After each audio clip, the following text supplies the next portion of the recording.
in speaking truth to power and saying to the state, hey, no, you're not going to take advantage of us. And we know, and we're educated, and we're coming in numbers, and we are going to call abuse. This is something that actually is holding our own state accountable. And if we act and we do this and we apply for this thing, this is something that we can do. This is a way in which we can speak truth to power, even if it isn't, in the ways that we wish we could.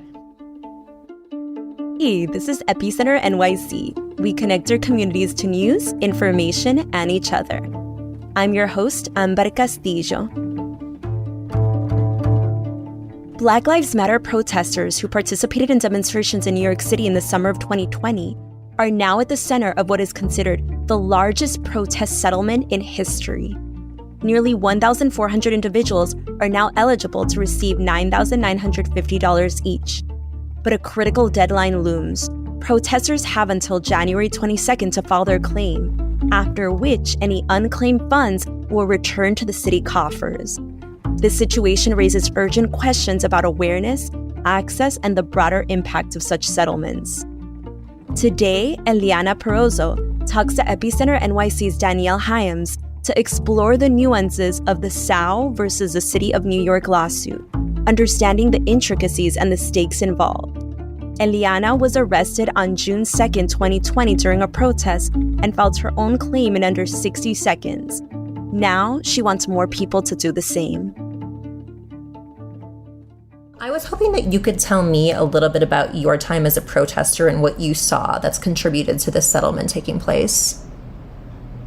Officers abusing their power as people meant to protect to a degree, really elicit fear and anger. I was, personally was cussed at. I was bruised, I was hit, I was shoved, I was pushed down. I witnessed officers mock COVID regulations when those of us that had been arrested asked for masks during the summer of 2020, and no attention or detail given to the need for restroom or water or food or any kind of medical attention given to those that were bloody when I was both arrested and in the precinct, and also when I did jail support the night of the Mont Haven protest and was out till 6 a.m. and watched people be released, still covered in blood, tell me that they'd asked for masks and been laughed at. Can you tell me a bit about what it's like to cover the protests since they happened? You wrote for us, I think it was about 9 months or a year ago, about a different settlement. I think two things. I think one, for example, when I got the email most recently about the settlement, was really disappointed to know that I had gotten this email from Elena Cohen, who was giving all of this information in this detail, and to know that nobody has reported on this protest since the latest settlement in a minute, and nobody that reported it in regards to giving information to those affected arrestees. It was only reported as a headline, a top news story. I personally didn't really want to fully write the story. Most recently in December that came out, it needed to be done. And at the time, there was a little over 50% of people who had not submitted for their settlement. And it felt really, really imperative to do anything possible to help those people just to be educated and knowledgeable about the settlement. It's been hard. It's been really hard, and it's been painful to do this reporting. I've listened to people who have, essentially I'm asking people to tell me the story of one of the most traumatic days of their life again. And while I know my intentions are rooted in wanting to help others, it's still really painful to both do that and then to have my own trauma around that summer be brought up by this reporting. It also feels really important, I think, because I was somebody who was present that summer. I can see in articles that I've read, particularly the article that came out by the New York Times in March 2023, just how there were no details were reported on in regards to how arrestees could get information. And in March 2023 is when the first settlement was announced, the Mont Haven settlement, which was, $20,000 for a much smaller number of people. A few months after that, I held a community event with attorney Wiley Stecklow and activist Savitri D. And altogether, we had about 12 people come to that, in between people who were online and people in person. And people were frightened. People were afraid, and that's a big thing with settlements is people don't really trust them. And also, given the fact that, we were the reasons why people were arrested, it was really frightening for people to really believe anything that they saw online, one. And two, not many people were reporting on it for the actual arrestees at all. It was just top news. And so yeah, I think I, as somebody who was most affected, knew kind of like, and existed in communities that were helping and supporting that summer in regards to jail support. Like I knew, okay, I kind of have an idea of what questions need to be asked. And I kind of have an idea of like what concerns the community has. And I use that kind of to ask people more and more questions and what would be best helpful. And so then, I decided to bring in an expert, which is when I reached out to Wiley, who had actually emailed me 3 years prior, and asked me if I would be interested in filing a suit before there was even a settlement for Mott Haven. And I said no, but I connected him to 3 friends who were with me that night. And so 3 years later, I reached out to him and said, hey, would you come in as an expert to a community center and help kind of explain to people what this settlement looks like and how to apply and how they shouldn't be afraid of the police? And he said, yeah, I will. And you said roughly 40% of eligible protesters still haven't applied. Correct.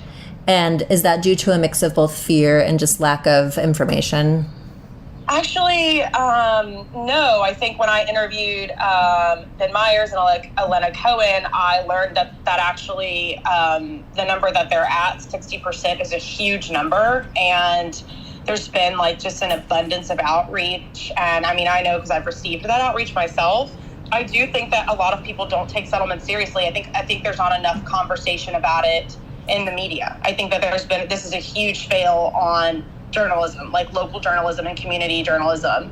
And because more people aren't saying, hey, this is important, hey, you should do this, people aren't really sure. Like lawyers can email you, but people don't really trust. You don't hear from lawyers. Who you hear from are journalists and people in the news. And so I honestly think that if there's anybody responsible for why more people haven't been applying, it's because of journalists and of folks that should be getting the word out. And what do you want people to know, people who might be eligible for this settlement? I want people to know, I'm so glad actually, Danielle, that you called me and we're having this, because I think what the settlement does is it's on the record. It is a tiny, tiny way that the people and community can hold the NYPD and the powers that be in New York City accountable.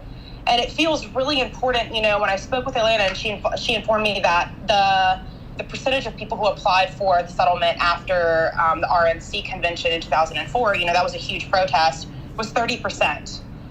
We're at 60%. I mean, if we got close to 80 or 90%, it would be a testament to how organized folks on the left are and how committed we are to the equity that everybody deserves. And in this case, it was specifically about Black Lives Matter. But, I think it's tethered to what's happening right now internationally, and and speaking truth to power and saying to the state, hey, no, you're not going to take advantage of us. And we know, and we're educated, and we're coming in numbers, and we are going to call abuse. And so I think what it would mean and what I want people to know is that if they don't want to, apply for whatever reason, that's fine. I just want people to know that they can and they don't need to be afraid, and that it is really easy. And that in a time where I know that a lot of organizers, I myself having a background in organizing, are getting tired and feel burnt out, it feels helpless. It's this is something that actually is holding our own state accountable. And if we act and we do this and we apply for this thing,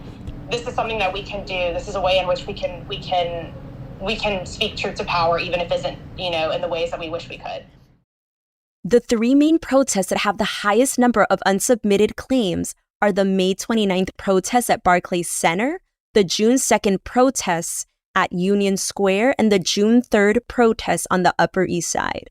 If you need to file a claim or want to find out if you're eligible, click the link in our show notes or visit nyc2020protestsettlement.com/. You can also reach out to Eliana Cohen and Ben Myers for assistance by emailing them at sao-settlement@proton.me. Cohen and Myers are 2 of the 15 lawyers working on this settlement. That's all for today. Thanks for listening, and thanks for supporting us as we do our best to support our community. We couldn't do it without you. For more stories like this, make sure to subscribe to our newsletter at epicenter-nyc.com. Our intro music is All the Pretty Horses by Karavika. You can find more of their music on their website, linked to in our podcast description.